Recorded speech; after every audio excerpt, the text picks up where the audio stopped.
We live in a world where cities offer convenience, culture, and opportunity. But within these urban jungles, a quiet movement is growing, one rooted in self-reliance, survival, and a deep-seated anxiety about the future.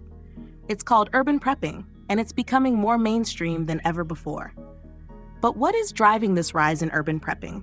And why are city dwellers, surrounded by technology and infrastructure, turning to preparedness? Welcome to Live, Love, Prep, the channel where we explore the art of self-reliance, preparedness, and sustainable living in today's urban world. Whether you're a seasoned prepper or just starting your journey, you're in the right place. What is urban prepping? To understand urban prepping, we first need to look at where it started. Traditionally, prepping was seen as something rural, a mindset of survivalists living off the land, stockpiling resources for doomsday scenarios. But in recent years, the prepper movement has made its way into urban environments. So, what is urban prepping? In its simplest form, it's about being prepared for emergencies while living in a city. This could mean anything from having enough food and water for a few weeks, to learning how to purify water or grow food in an apartment. But it's more than just survival. It's about peace of mind. Urban environments present unique challenges for those interested in prepping. Unlike rural areas, where preppers can rely on space and natural resources, cities are crowded with limited room for stockpiling and growing food. In cities, people rely heavily on public infrastructure. Water is piped in, food is shipped from elsewhere, and power is grid-dependent. During an emergency, like a natural disaster or a power outage, these systems can fail.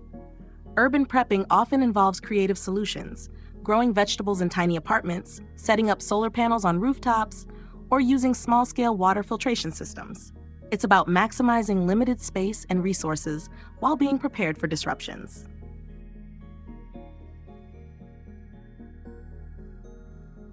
The rise of urban prepping is deeply rooted in modern anxieties that affect our daily lives. Economic instability is a major concern for city dwellers. With rising housing costs, stagnant wages, and inflation, many people feel financially vulnerable.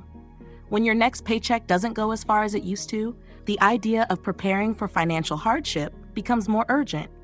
Natural disasters and extreme weather events, driven by climate change, are another significant factor.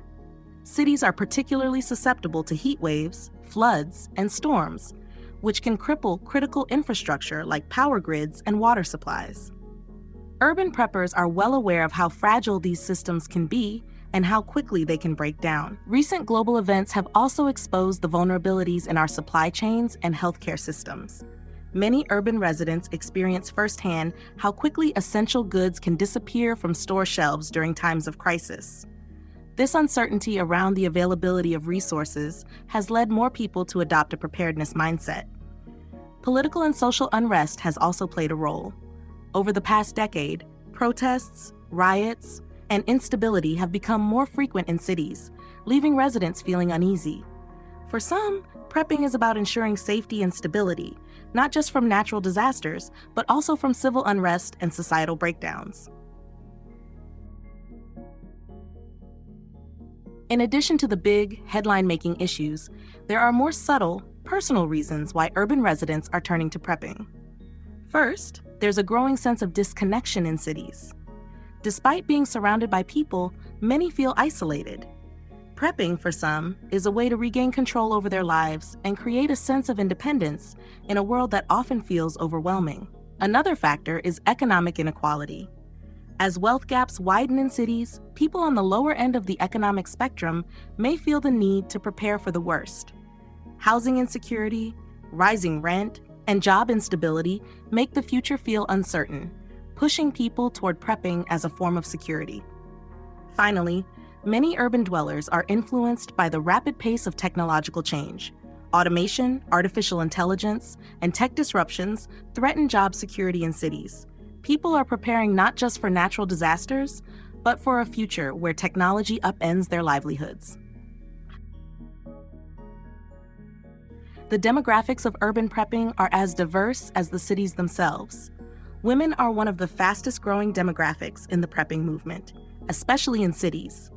Many are driven by concerns for their families and the desire to provide stability in uncertain times. There's also a growing number of minority preppers, often motivated by a desire to protect their communities in the face of social and economic inequality.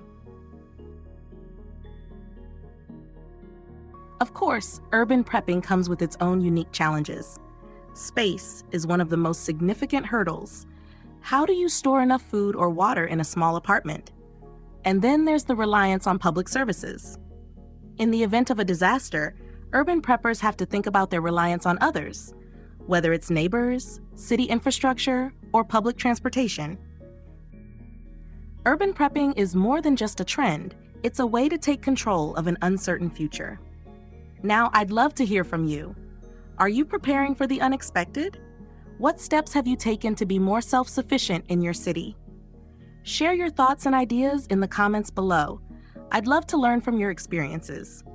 If you found this video helpful or thought-provoking, please give it a thumbs up. It really helps the channel grow. Subscribe and hit the notification bell to stay up to date with more videos on prepping, self-sufficiency, and thriving in an uncertain world. Stay prepared, stay safe.